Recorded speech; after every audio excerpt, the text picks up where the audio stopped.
चित्रकूट जंगल का राजा शेर अपनी प्रजा का बहुत ख्याल रखता था। वह अपनी प्रजा से बहुत प्यार और उसके हर सुख दुख में शामिल होता था।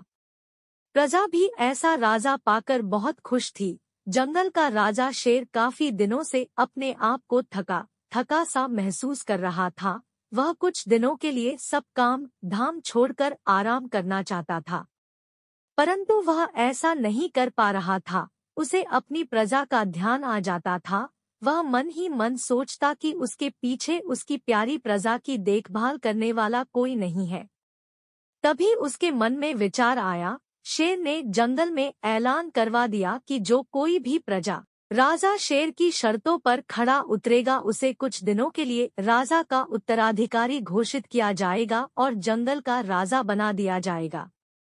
क्योंकि राजा शेर को आराम की सख्त जरूरत है, ऐसे में उसकी प्रजा की देखभाल के लिए एक राजा की आवश्यकता है जो उसकी प्रजा का ध्यान भली भांति कर सके।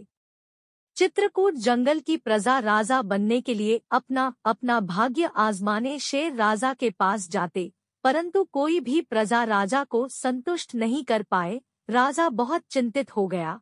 वह सोचता कि यह राज पाट किसके हाथों में सौंप कर आराम करने के लिए जाऊं। यह बात जानकर कि कोई भी प्रजा राजा की शर्तों पर खड़ा नहीं उतरा है, बकरा भी अपना भाग्य आजमाने राजा के पास गया। शेर के पास जाकर बकरा ने अपना सिर झुकाकर प्रणाम किया और राजा को अपनी शर्त बताने को कहा। शेर आत्मविश्वास के साथ भारी भरकम शरीर वाले बकरा से पूछा, मेरे पीछे जंगल का ध्यान कौन रखेगा? बकरा ने जवाब दिया, मैं हुजूर। जंगल में सभी जानवरों का सुख दुख का ख्याल कौन रखेगा? बकरा ने जवाब दिया, मैं हुजूर। जंगल में होने वाली अच्छी और बुरी घटनाओं की जिम्मेदारी कौन लेगा? बकरा ने जवाब दिया, मैं हुजूर।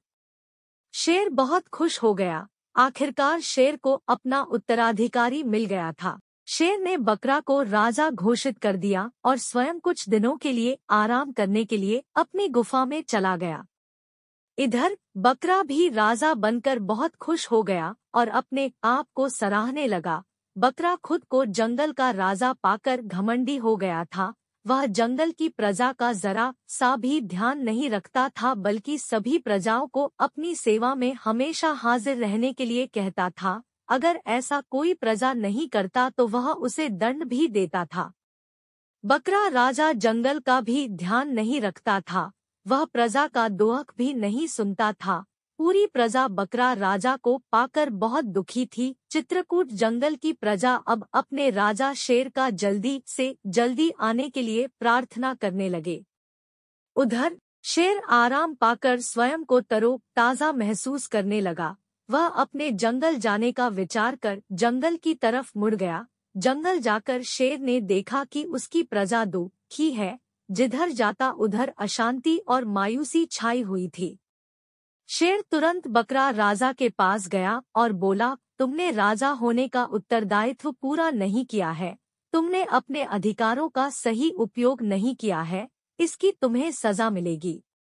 बकरा शेर की बात सुनकर दृढ़ता से शेर को खरी खोटी सुना दी और इस राजा की सिंहासन को हमेशा के लिए भूल जाने के लिए कहा। शेर को बकरा के इस दुर्व्यवहार पर बहुत क्रोध आया, परंतु शेर ने उसे दंडित न कर बल्कि सही समय आने का इंतजार कर वहां से चला गया।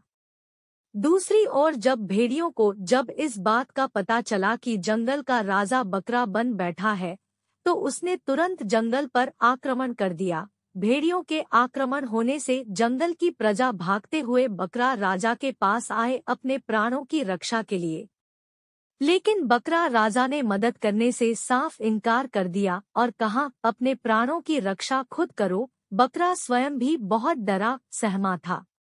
इतने में भेड़िया बकरा के पास आ गया और जैसे ही उसे अपना शिकार बनाना चाहा, वैसे ही तुरंत वहां शेर आ गया बकरा और अपनी प्रजा के रक्षा के लिए। शेर को देखकर सभी भेड़िया वहां से 9-2-11 हो गए। अपने बीच शेर को पाकर चित्रकूट जंगल की प्रजा बहुत खुश हो गई।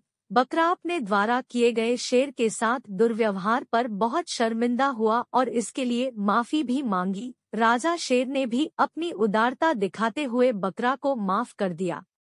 शिक्षा: हमें अपनी सफलता का घमंड नहीं करना चाहिए और अपने कर्तव्यों का पूरी ईमानदारी से निर्वहन करना चाहिए, तभी हम अपनी सफलता को बरकरार रख सकते हैं।